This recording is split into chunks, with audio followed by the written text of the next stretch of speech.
الحمد للہ رب العالمین الصلاۃ والسلام علی خاتم النبیین وعلی آلہ وصحبہ اجمعین اما بعد فاعوذ باللہ من الشیطان الرجیم بسم اللہ الرحمن الرحیم قال اللہ تعالی فی سورۃ آل عمران هنالک دعا زکریا ربہ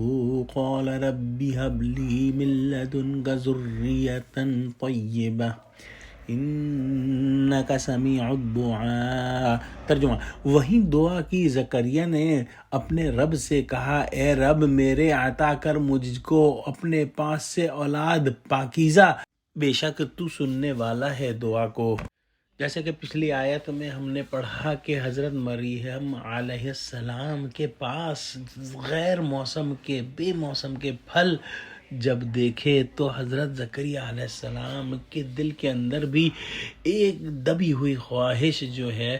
وہ پیدا ہو گئی، دوبارہ سے زندہ ہو گئی۔ حضرت زکریا علیہ السلام بالکل بوڑھے ہو چکے تھے، ان کی بیوی بانجھ تھیں، اولاد کی کوئی ظاہری امید نہ تھی۔ انہوں نے دیکھا کہ مریم کی نیکی و برکت اور یہ غیر معمولی خوراک جو کہ اللہ ان کو دے رہا ہے، دفعتاً قلب نے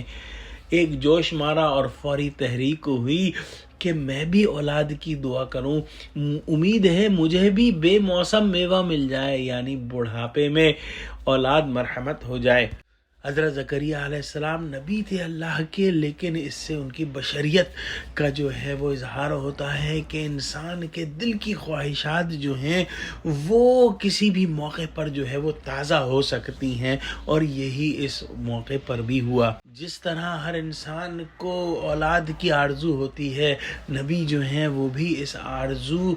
کے جو ہیں وہ رکھنے والے ہوتے ہیں۔ حضرت زکریا علیہ السلام خوب زیادہ بوڑھے ہو چکے تھے اور ان کی کوئی اولاد نہ تھی جو کہ دینی علوم اور اعمال میں ان کی وارث بنے، تو انہوں نے اللہ سبحانہ و تعالیٰ سے دعا کی۔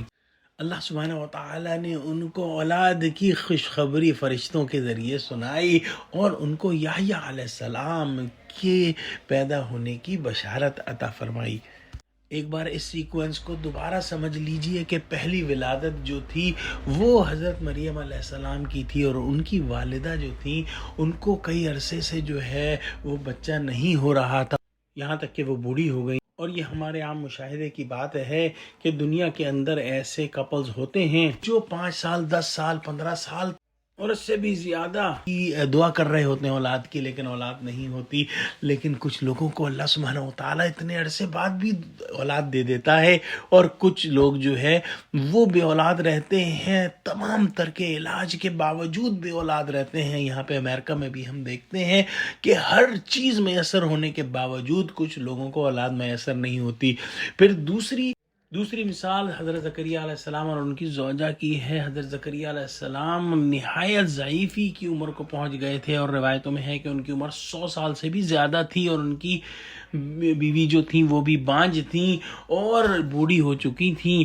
اگر آج کے زمانے میں ہم یہ دیکھیں کہ تقریباً 100 سال کے لگ بھگ کا کپل جو ہے وہ اولاد کی کوشش کر رہا ہے، تقریباً ناممکن بات ہے کہ اس حالات میں جو ہے اولاد ہو جائے۔ تو پہلی مثال کے اندر جو ہے وہ نہایت مشکل تھا کہ ان کے اولاد ہو جائے، لیکن اللہ سبحانہ وتعالیٰ نے ان کو اولاد دی اور حضرت مریم علیہ السلام جو ہے وہ پیدا ہوئیں۔ دوسری مثال کے اندر اور وقت گزر چکا تھا، اور یہ ماں باپ جو ہیں حضرت یحییٰ علیہ السلام کے جو ہے اور زیادہ بوڑھے ہو چکے تھے، اور اولاد ہونے کا چانس بہت ہی کم تھا، لیکن اللہ نے ان کو اولاد عطا کی۔ یہ تیسری مثال جو آئے گی وہ حضرت عیسیٰ علیہ السلام کی آئے گی، اور حضرت عیسیٰ علیہ السلام بغیر باپ کے پیدا ہوئے، اور یہ جو ہے دماغ اس بات کو مان نہیں سکتا، یہ ناممکن بات ہے دماغی حساب سے۔ اگر انسان اپنے دماغ پر ہی زور ڈالتا رہے اور اس سے ہی اس بات کو ثابت کرنے کی کوشش کرتا رہے، لیکن اگر تو کوئی بھی انسان چاہے وہ مسلمان ہو، عیسائی ہو، یہودی ہو، ان اللہ علی کل شیء قدیر پر ایمان رکھتا ہے کہ اللہ تعالیٰ بے شک ہر چیز پر قدرت رکھتے ہیں، تو اس کو اس بات پر ایمان لانے میں کوئی جو ہے مشکل نہیں ہوگی، اور ان تینوں ولادتوں کو جو ہے وہ دل و دماغ بہت آسانی سے تسلیم کر لے گا۔ دعا کرتے ہیں کہ اللہ سبحانہ و تعالی ہم کو قرآن کا فہم عطا فرما، آمین۔ وآخر دعوانا الحمد للہ رب العالمین، السلام علیکم ورحمۃ اللہ وبرکاتہ۔